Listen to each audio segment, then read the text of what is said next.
Welcome to the channel, guys. It's your boy, World of Wrestling. Did you miss me? I apologize.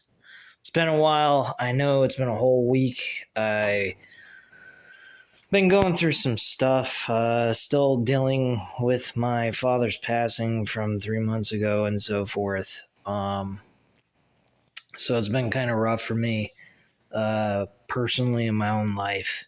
Kind of the reason why I haven't been here for a week. Been dealing with that. It kind of comes and goes. Kind of get depressed and a little fucked up from it. But I did watch Raw this past week.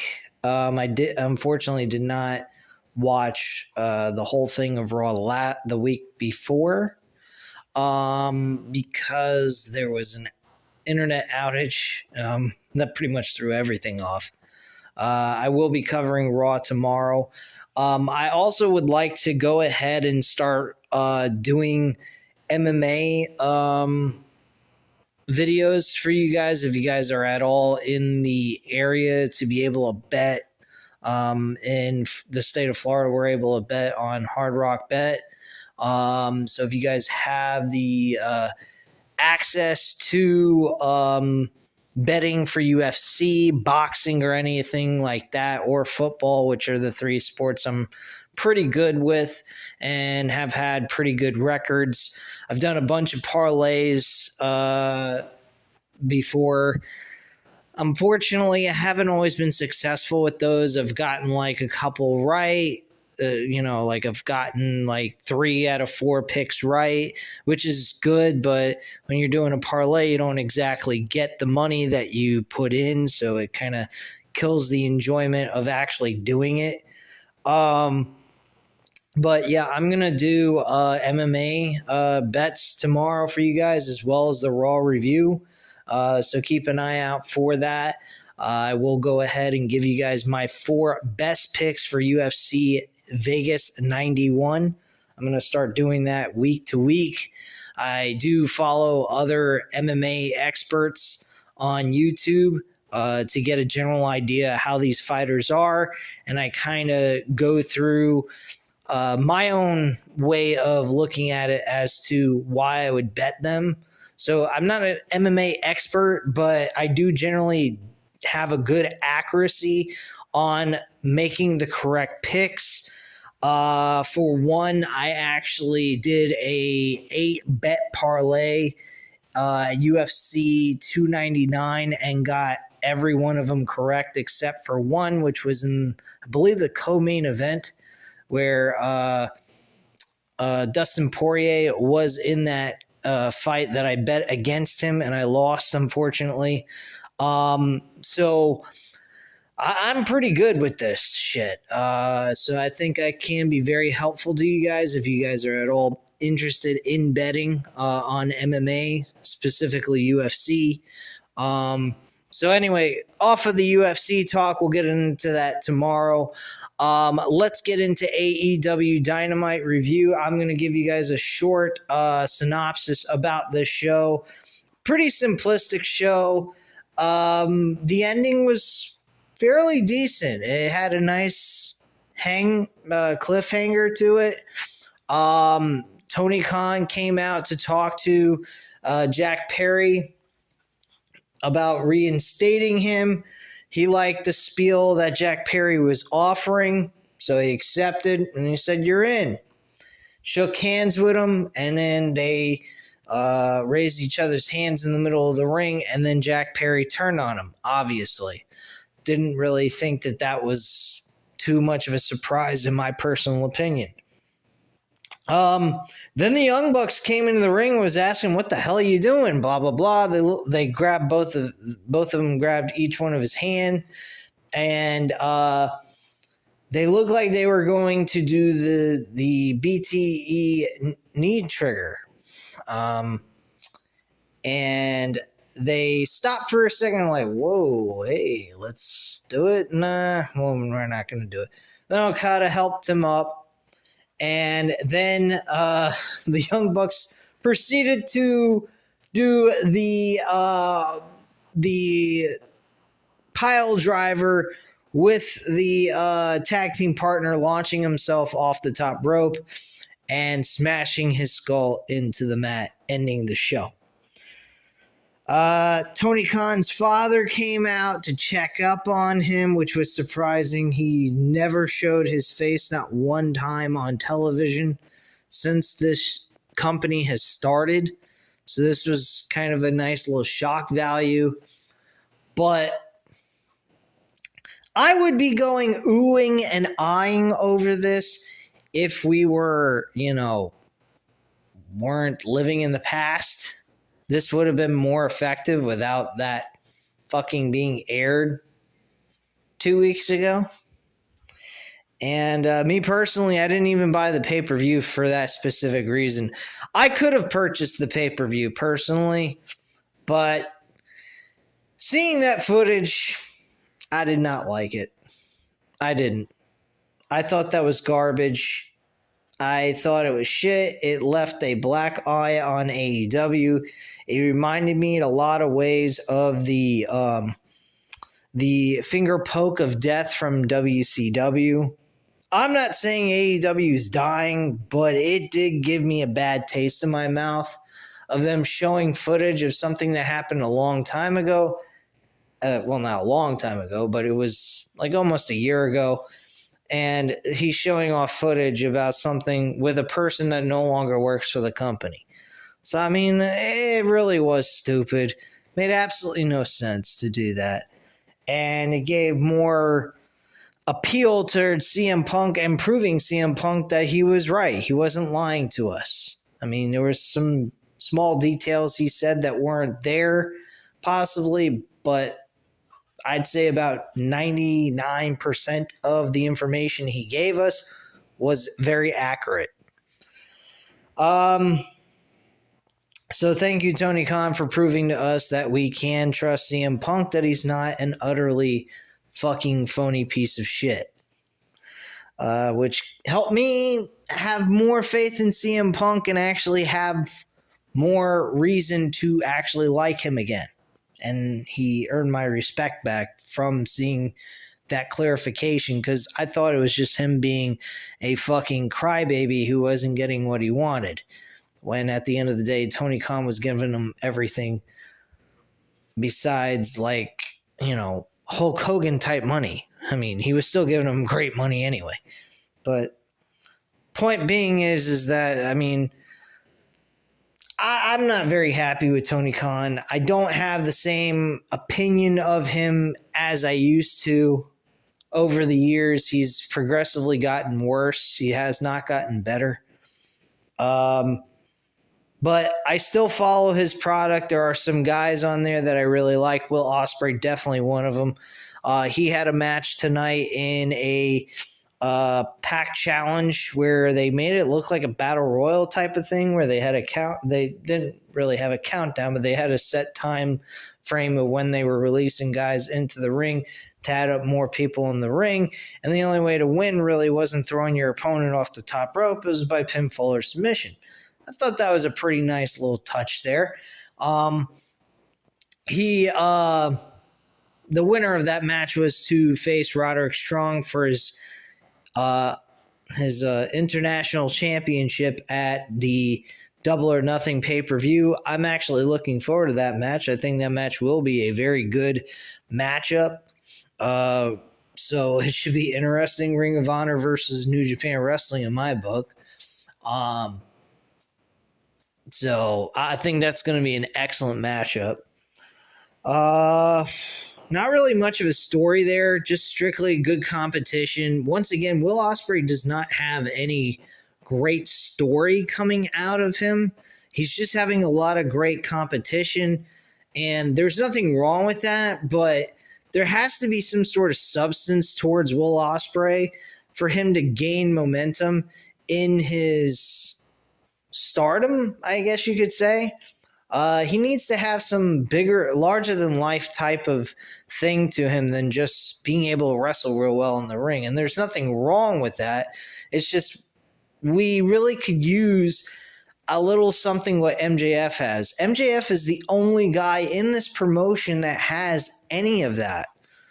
Adam Cole, yes, he's had that, but he's disappeared. He has not done anything.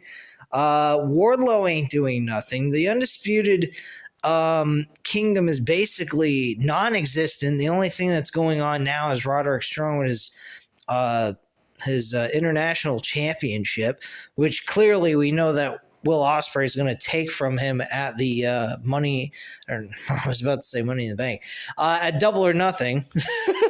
Come on, this ain't WWE World of Wrestling. This is AEW. Anyway, but yeah, I think that was a really good matchup. They had Jay White in there. I thought Jay White would have been an excellent opponent for Roderick Strong, but he's a heel. But that international championship wouldn't look bad on Jay White, I got to admit. Maybe down the line we'll see a Jay White versus Will Ospreay match, which I wouldn't have anything against that idea. Maybe they can build an actual story around it too. Let's see here. I'm not really using my computer to give me the play-by-play of everything. We had Swerve Strickland on television tonight in a tune-up match, I would say, against Kyle Fletcher. Not bad of a match. Nice little 10 to 15-minute match. We had Jon Moxley defend his AEW World Championship tonight. Or not AEW. What am I fucking saying? AEW. He ain't the AEW World Champion. Swerve Strickland is.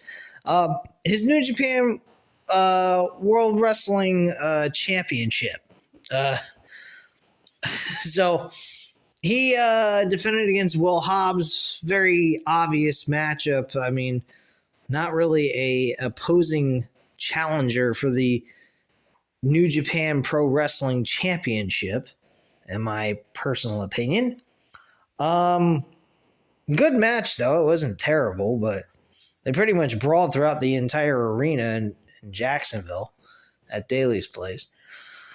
Orange Cassidy was attacked by Trent Beretta to begin the show. I think we're after the match of Swerve Strickland. I'm not really going in order. Like I said, this is just a small review of what I saw and what I in turn taked. We had Thunder Rosa and Deonna Purrazzo brawling backstage, sounding like they're fucking those tiny dogs of a chihuahua. They sound like chihuahuas, female chihuahuas barking at each other. Shit.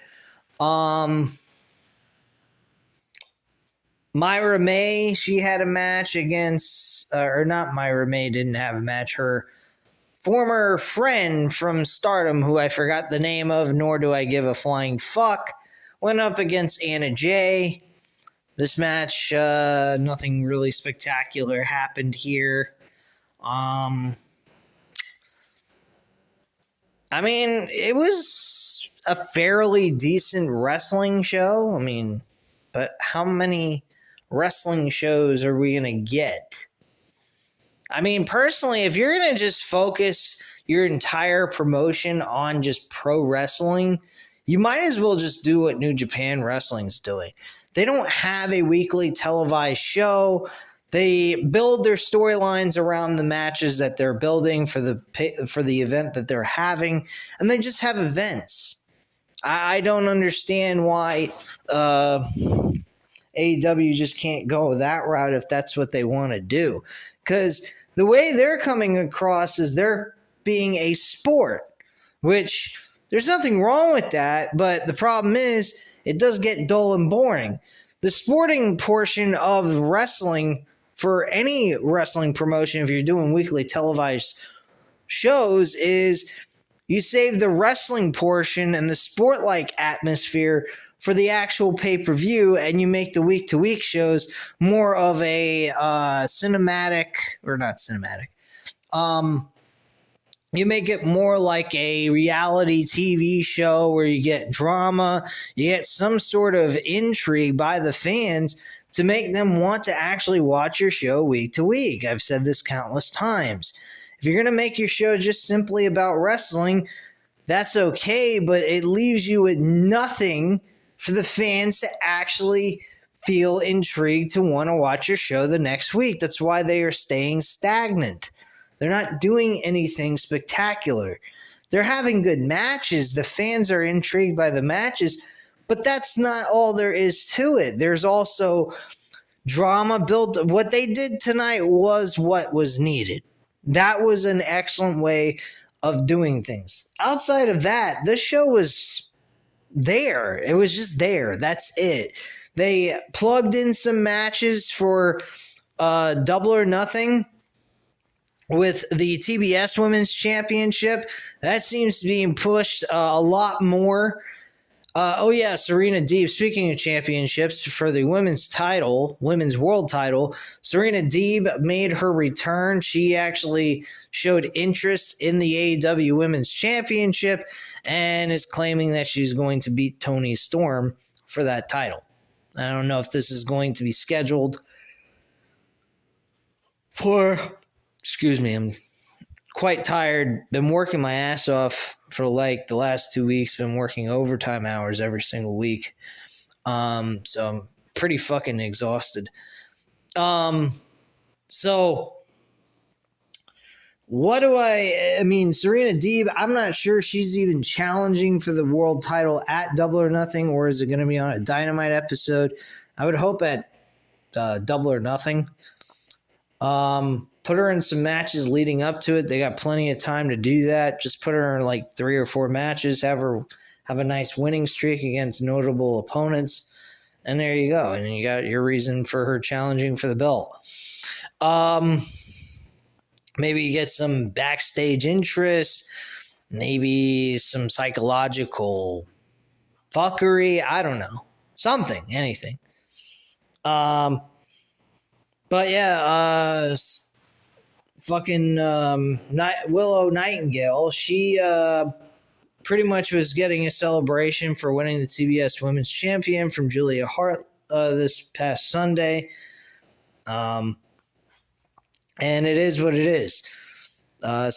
Mercedes Moné, she made her appearance here, and she pretty much was... talking back and forth about the same old shit they've been talking about since she made her return. She wants to challenge for the TBS Women's Championship against Willow Nightingale, and that's the title she wants. Personally, I don't even think it's about the fucking title. It's more about the revenge of the injury that she received in New Japan Pro Wrestling, which I find that absolutely absurd, but... I mean, it gives reason for why they're fighting each other over the title. So, I mean, I guess there's some sort of explanation as to why she would go after the title. Because personally, I would not put her in a mid-card championship. But for these two to be challenging over the TBS Women's title, consider this. Willow Nightingale's a fucking transitional champion. She ain't doing nothing with that belt. So she's going to be losing to Mercedes Moné on May 26th. So you can count on that she'll be done. Me personally, again, nothing extraordinarily happened on the show. I mean, I would like to say that this was exciting, but it was mid. At best, I'd say it was a C, maybe C plus show. And that's about it. Nothing blew my mind or made me go ooh and ah about this show. Swerve Strickland, we're apparently going to be hearing next week about who's his next opponent for the title at Double or Nothing. Again, I still feel that Samoa Joe should have kept the title until Double or Nothing. I think that would have been the appropriate time to make him lose the championship. But it is what it is. I hope that they have a good opponent in mind outside of Samoa Joe, because Samoa Joe seems to be the only logical opponent for Swerve Strickland at this point. But we've seen this, they fought each other in a triple threat match, and then they fought each other in a singles match. So, I mean, it does get a little bit annoying to see the same thing. So hopefully they got a new opponent they can come up with that's more reasonable to challenge for the AEW World title at Double or Nothing. And that's pretty much it, guys. That's all I have to say at this time about this show. This is pretty much the whole show in a nutshell. Not too excited about the damn show at all, except for the ending. That was pretty fucking good. But still not as hyped as I would if that fucking footage wouldn't have been released. And Tony Khan being an absolute fucking dickhead. Acting as a petty child, not getting his way, or being upset that CM Punk said the truth about his fucking company and what is going on backstage, because apparently CM Punk was not telling lies. So at this time, until you notice I'm telling lies, let me know. If not, then I thank you guys very much for watching. I might have messed up that catchphrase that CM Punk's been saying. But anyway, don't fucking matter. I'm not CM Punk. I'm World of Wrestling.